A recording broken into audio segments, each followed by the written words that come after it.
gabung saja Pak supaya jangan terlalu makan waktunya Bapak. Pertanyaan nomor 1, kalau boleh tahu ya Pak, Bapak sudah berapa lama menjadi bagian dari Universitas Nusa ini? Universitas Nusa Nipah ini? Saya 8 tahun, 9 tahun sekarang. Dari kapan Pak? Dari tahun 2012. Dari 2012. Ya.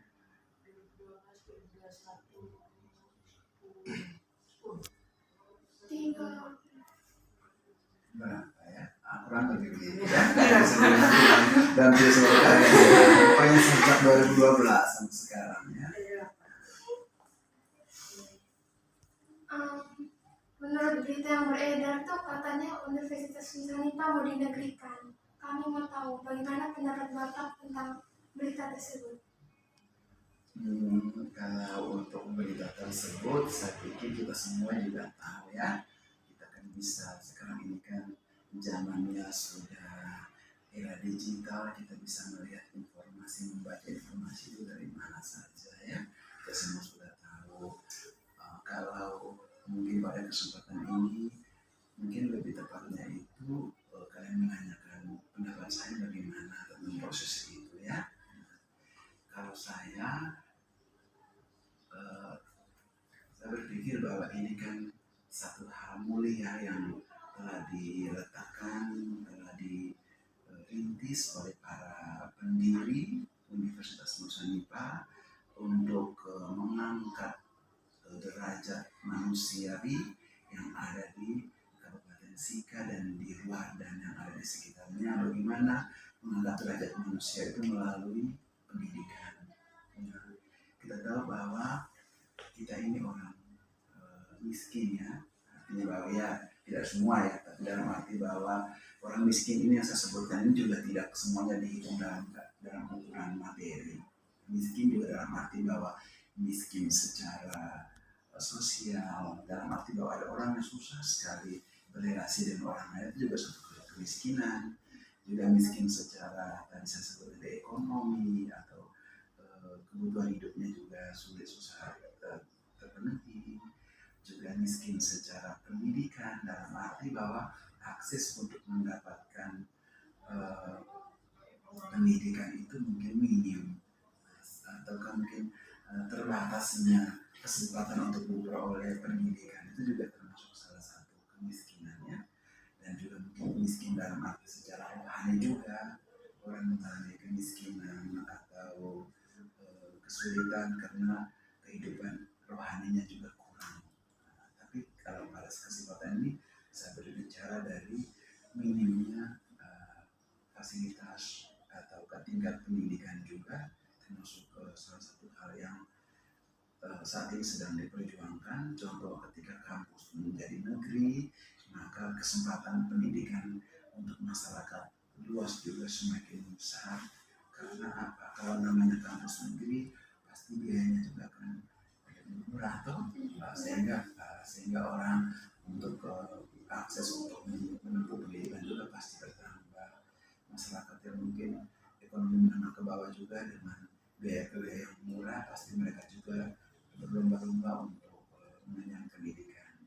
Jadi menurut saya kita sangat bersyukur bahwa ada pikiran yang mulia dari para pendiri kampus Universitas Nusa Nipah untuk mengangkat derajat yang lebih tinggi, terlebih untuk sisi manusia, sumber daya manusia, supaya banyak orang memperoleh kesempatan untuk belajar, untuk meningkatkan taraf hidupnya melalui sektor pendidikan. Jadi saya sangat memberikan penghargaan yang tinggi untuk inisiatif baik dari para pendiri, sehingga nanti proses penelitian ini mudah-mudahan berlangsung berjalan dengan baik hingga tercapai apa yang menjadi harapan dan doa kita semua. Bagaimana upaya dan harapan Bapak untuk Unipah ke depan? Harapan dan upaya. Oke, baik. Berarti ada dua pertanyaannya. Harapan pasti harus dibarengi dengan upaya ya. Artinya bahwa kita mengharapkan nilai yang bagus, contohnya begitu. ketika kita punya harapan, maka upaya apa yang kita buat untuk belajar ya, untuk kita berusaha. Maka seperti yang sedang kamu lakukan saat ini, kamu juga pasti contoh dosen memberikan tugas, Pak Bastian memberikan tugas, pasti kamu berpikir bagaimana upaya untuk mencapai, untuk merealisasikan sehingga dapat nilai yang baik. Itu sudah dilakukan Bapak dosen. Nah, kalau berbicara tentang harapan dan upaya Unipa ke depannya, upaya-upaya yang kita lakukan saat ini kan sebetulnya merupakan gambaran dari harapan kita. Nah, seperti tadi harapan kita agar kampus ini menjadi kampus negeri. Nah, kemudian upaya-upaya yang dibuat ya selama ini bagaimana peningkatan kualitas dosen, tenaga kependidikan, yaitu misalnya para dosen itu ya sekarang diupayakan supaya semakin banyak dosen yang mengenyam pendidikan ke gelar doktor. Ya, misalnya mereka diarahkan, diupayakan supaya pendidikan lebih tinggi lagi, tidak hanya sampai di magister, tapi lanjut ke program doktor. Kemudian para tenaga kependidikan, para karyawan, para pegawai juga diarahkan sekarang mereka minimal sarjana. Kemudian kampus, akreditasi kampus juga harus minimal B, dan saat ini kita sudah mencapai akreditasi kampus B. Kemudian program studi yang ada di kampus ini juga berusaha untuk meningkatkan kualifikasi akreditasinya minimal B, dan dari 19 program studi itu sebagian besar lebih daripada setengahnya sudah terakreditasi B. Nah, bukan berarti ada upaya-upaya yang dibuat menuju kepada harapan supaya penilaian dari Kementerian Pendidikan Tinggi bahwa memang selama proses menuju kepada proses negeri itu kampus tidak tinggal diam, tetapi selalu dilakukan berbagai macam cara supaya Kementerian Lembaga Pendidikan Tinggi itu menilai bahwa sudah ada sejumlah langkah yang dilakukan sehingga kampus ini dinilai atau dipandang layak untuk menjadi kampus negeri. Demikian juga untuk para mahasiswa. Kita melihat bahwa ketika mahasiswa belajar di perguruan tinggi ini, maka kampus penyelenggara operasional pendidikan tinggi Universitas Nusa Indah ini kami selalu berupaya menyesuaikan dengan kebijakan-kebijakan kementerian supaya ketika mahasiswa lulus dari Universitas Nusa Indah, mereka juga tidak kalah dibandingkan dengan mahasiswa dari output dari kampus lain. Contoh ketika berbicara tentang akreditasi, kita juga contoh ketika kalian dari prodi komunikasi berbicara tentang ilmu prodi kalian, maka kalian juga tidak kalah dibandingkan kampus lain. Ketika berbicara tentang ilmu yang kamu dapatkan di program studi komunikasi, contoh saja dari komunikasi, maka ilmu yang kamu dapatkan pun tidak kalah dibandingkan dengan mahasiswa dari kampus lain. Dan demikian juga tentang metode-metode pembelajaran yang diberikan oleh dosen juga tidak kalah dibandingkan dengan dosen-dosen dari kampus lain. Nah, maka para dosen itu selalu mengikuti perkembangan bagaimana penggunaan metode pembelajaran. Misalnya pada saat ini pembelajaran menggunakan pembelajaran daring atau online. Bagaimana kita juga contoh saat ini kita menggunakan Microsoft Teams sebagai media pembelajaran kita. Kampus lain bahkan kita juga termasuk kampus yang juga lebih cepat dibandingkan dengan kampus-kampus lain. Mungkin untuk berkawasan Nusa Tenggara Timur kita mungkin mengambil langkah lebih cepat sehingga proses pembelajaran sejak awal pandemi bulan Maret tahun 2020 itu sampai dengan saat ini kita tetap berjalan dengan baik. Kadang-kadang kita menggunakan metode blended, artinya bahwa ada bauran antara metode daring dengan tatap muka langsung. Misalnya saat ini kalian langsung datang. Jadi selalu ada upaya-upaya.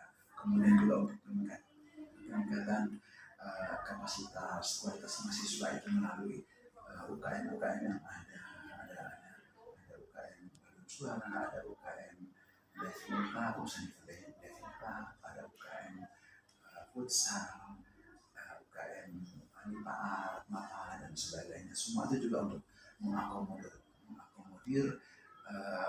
minat kemampuan mahasiswa agar terus berkembang dari sisi akademik maupun akademik. Ya. Baik, sebelum di akhir ini pembicaraan, mungkin Bapak bisa berikan sedikit motivasi untuk kami para mahasiswa. Baik, ya. Kalau berbicara tentang motivasi, ya, saya berbicara dari diri saya sendiri, ya. Karena ketika berbicara tentang motivasi, toh mungkin saya bersifat terlalu menggurui orang lain. Tetapi saya selalu memiliki motivasi diri saya adalah satu tindakan nyata sekecil apapun itu lebih besar pengaruh atau manfaatnya daripada saya hanya mengajarkan atau hanya berbicara. Itu artinya bahwa dalam hidup ini banyak orang suka berbicara atau menggurui atau mengajarkan orang lain, tetapi dia tidak melakukan sesuatu untuk dirinya dan untuk orang lain. Saya kadang melakukan sesuatu yang sederhana, biarkan orang lain yang melihat dan orang lain mengikuti kalau mau mengikuti. Setidaknya saya melakukan itu untuk diri saya sendiri tanpa harus mengajarkan atau memaksa orang lain untuk mengikutinya. Misalnya, saya beri contoh sederhana. Ketika lingkungan saya berada di satu lingkungan yang terlihat kumuh dan kotor, maka saya mencoba untuk melakukannya dari diri saya sendiri. Saya tidak mau menambah sesuatu menjadi lebih kumuh atau lebih kotor, tapi saya misalnya saat itu saya sedang minum, misalnya ada aqua gelas begitu ya, maka saya ketika saya membawa tas, maka saya harus menyimpan aqua gelas itu dalam saku tas saya. Atau ketika saya makan permen, maka kulit permen itu saya masukkan ke dalam saku baju atau saku celana, di mana saya melihat sampah dari situ saya akan tempat sampah dari situ saya akan membuangnya. Itu yang pertama. Kemudian yang kedua, saya menempatkan Tuhan itu di atas segala-galanya, menyadari kelemahan dan keraguan saya, dan saya merasa bahwa saya bukan apa-apa, bukanlah orang yang luar biasa. Jadi ketika saya menempatkan Tuhan menjadi nomor satu, maka hal-hal yang kurang, hal-hal yang saya rasa tidak mampu, itu pun menjadi dimampukan oleh Tuhan sendiri. Maka semua yang saya adalah ora et labora, berdoa dan bekerja.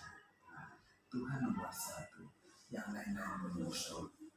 Demikian juga dalam menghadapi persoalan apapun, saya selalu mengandalkan Tuhan. Saya punya banyak kesulitan, punya banyak persoalan, tapi ketika membawa semua itu dalam doa, saya merasa ada ketenangan, ada kekuatan yang menolong saya, sehingga ada kekuatan lain yang tidak terlihat itu yang menjadikan saya mampu melewati hari-hari hidup saya hingga saat ini bersama dengan keluarga saya. Terima kasih atas jawaban motivasi harapan Bapak untuk Universitas Nusa ini. Kami juga sebagai mahasiswa juga akan terus semangat berjuang belajar seperti yang Bapak katakan tadi. Kami juga tidak mau kalau mereka bisa lagi. Kami bertanya bagaimana upaya dan harapan Bapak untuk Universitas Nusa ini. Baik, saya memperkenalkan dulu ya. Saya dari Fakultas Pertanian, nama saya Hendrik Sudarbeja. Nama lengkap. Saya sekarang ini selain dosen mengajar di Fakultas Pertanian, saya juga menjabat sebagai Ketua Program Studi Agroteknologi. Kalau ada mereka bertanya tentang bagaimana tanggapan saya tentang UNIPA, saya ini alumni perdana juga di UNIPA, tahun 2005 ya, alumni perdana tahun 2005 UNIPA waktu baru masuk. Artinya bahwa UNIPA hari ini sudah berjalan, ya berlari cukup cepat, ya. Dan memang harapan kita bahwa dengan semakinnya bertambah usia yang ke-15 tahun ini, jelas kita berharap bahwa UNIPA harus berlari lebih cepat lagi. Artinya apa? Artinya bahwa dari sisi akademik, pendidikan dan akademik ya, semua program studi ini kan sudah hampir terakreditasi B ya. Kemudian lembaga institusinya juga sudah kita pilih. Artinya apa? Artinya bahwa Unipa ini tidak kalah bersaing dengan universitas di luar, ya.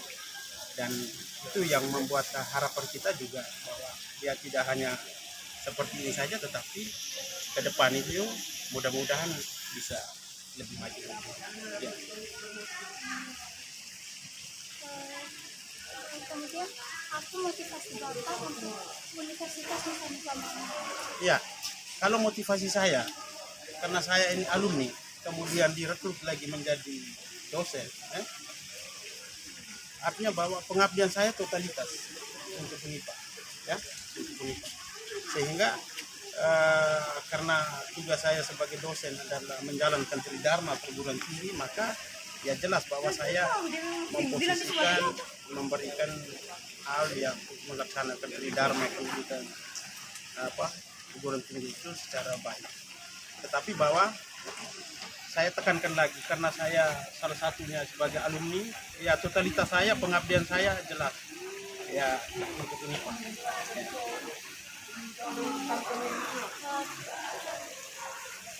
Dan terima kasih untuk motivasi, harapan, jawaban dan partisipasi Bapak untuk meluangkan waktu ke saya. Baik, terima kasih juga ya saya sampaikan adik-adik ya. Ya, jangan pernah berhenti untuk belajar ya.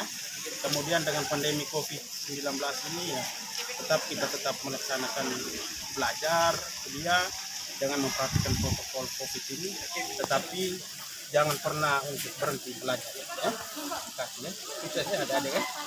Baik.